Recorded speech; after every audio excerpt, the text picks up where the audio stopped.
Welcome to episode 65 of Motivating Mondays, a weekly podcast and YouTube series dedicated to help Canadian job developers and other employer engagement professionals develop the tools, resources, expertise, and network to excel at achieving sustainable employment outcomes for their clients or students. My name is Christian St. Cyr, National Director of the Canadian Job Development Network, and today we're going to examine the challenge of moving from entry-level employment to sustainable long-term careers. Career laddering can provide a framework by which students and entry-level employees facing automation and precarious employment can further their career opportunities long after their work with their job developer is complete. Technology is at war with entry-level employment, and those seeking it should be ready to pivot into better skilled occupations. While we spend an enormous amount of time talking about whether AI is going to replace lawyers or doctors or accountants or teachers or computer programmers, where have we seen the most impact on the workforce? It's been in entry-level jobs. Call centers have replaced workers with AI agents, data entry, order taking, office administration, customer service. They've all been impacted by artificial intelligence. If AI has taught us anything, when people are performing routine, easily repeatable tasks, AI agents are standing by to take over at only a fraction of the cost. For higher skilled, higher educated professionals, AI is a tool that makes them more efficient and more valuable to their employer. For entry-level employment, AI is just a substitute. Many of us are helping people find the very jobs that AI is now threatening. What can we do about it? Currently, people are placed in a job for 12 weeks, maybe 6 months, maybe a whole year, and we consider it a job well done, even though we know that that job could easily become precarious in the next 2 to 3 years. While there is room for skills training, by the time we get to job development, we're looking at employment opportunities. My sincere hope is that as a sector, we move in the direction of long-term support, extending years beyond our current work with individuals.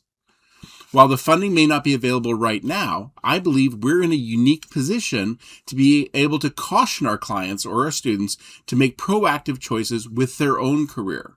One such proactive choice is career laddering. Career laddering empowers the individual after they've completed their work with us to continue to build their skill set to achieve more permanent placement in the labor market. We might all be familiar with career ladder or corporate ladder, as the name suggests. It's a designated pathway towards certain senior positions within an organization. A typical career ladder would look like this. You have a new hire who becomes a staff member, who becomes senior staff, and then a manager, and then a senior manager, and maybe an executive or a partner. Now, not everyone wants to go on to supervisory or managerial roles, and unfortunately, larger companies are becoming more thin, with fewer positions between entry-level workers and senior managers. My objective is to get people to consider more complex jobs rather than supervisory roles, which can be as nearly precarious as entry-level employment. Alberta ALIS, which is Alberta Learning Information Service, has developed a page called Make Positive Career Moves with Career Laddering. According to Alberta ALIS, individuals can use career laddering to evaluate where they are at with their current career and answer questions such as, can I find more satisfaction in my current job? Do I want a promotion with my current company? Would I prefer a new or lateral job within my current company? Do I want to become a manager or an expert? Should I think about a job with a different company? Now, this is ideal for someone who's looking to change their existing career, but for those who are just starting off in a new job or a new opportunity, these questions can be just as important. Alberta ALIS encourages people to complete the following statements when they've been working in a job for a while. I was originally attracted to my job by, I like my work because, I dislike my work because, my work challenges me because, my work doesn't challenge me because, I am good at the following skills, and I use the following skills in my work. So the idea is a bit of brainstorming. To encourage people to make significant change in their career, the website suggests users complete the following statements. I can use my skills by, I can change some of the things I don't like about my work by, I can learn new skills to help me grow by, and I can find new challenges and new opportunities by. So essentially, Alberta ALS is encouraging people to create fundamental and philosophical questions about their work before beginning a change. And so they actually group these into different designations. So these would, again, be for people who are thinking about career change. The first thing that people should think about is a job redesign. You may be able to trade or share some parts of a satisfying job in your work with your coworkers. Now, this type of job redesign, or also called job carving, may let you do more of the work that you find satisfying and less of the work which isn't. So the idea is change the work that they're already in. Look at a lateral move. You may be able to move to a job that relies more on the skills and values that are important to you. A lateral move can also help you increase your skills, knowledge, and renew your interest in your work. They also encourage people to build their skills. Take time to identify the skills you need to make your present job more interesting or to prepare for another job. Then consider taking a course or workshop or applying for some on-the-job training. Another option would be to take new challenges. Work with your leadership skills, volunteer for assignments, projects, or new work locations that allow you to use the skills and traits that you value. Take some calculated risks. They also say that people should look for alternatives in their workday. Think about whether a modified or reduced work would help you deal with the challenges in your life. Check out part-time work or job sharing or other options. And then finally, they suggest that people might want to grow their network. Reach out to people outside your organization or your occupation. When you keep up with your current connections and make new ones, you may discover new ways to grow in your job. And the truth is, all of this advice sounds very similar to what we provide to people in the career development sector all the time, except that they're suggesting it to people who are already working their jobs. We're suggesting it to people who are starting off in potentially new jobs. The hardest part for us in the career development sector is to help spark the desire for more rewarding, more sustainable employment, even as a person is looking for or starting a new job. We want them to thrive in their current role, but also remember that no one else is going to care more about their long-term career success than they do. You know, a good friend of mine once said that if you're going to negotiate anything in your job, such as paid training, professional development, time off, vacation, salary, do it when a person first hires you, because they're not going to be motivated to give you that opportunity after you've started the job. Wanting to career ladder is a part of that equation, but where to ladder to is an entirely separate consideration.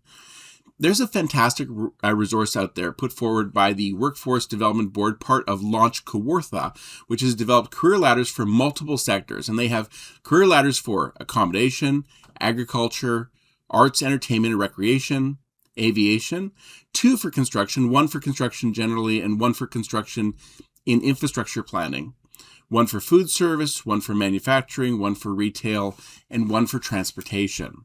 While the WDB doesn't look specifically at healthcare, one healthcare career ladder might look like care aide, followed by licensed practical nurse, followed by registered nurse, followed by nurse practitioner.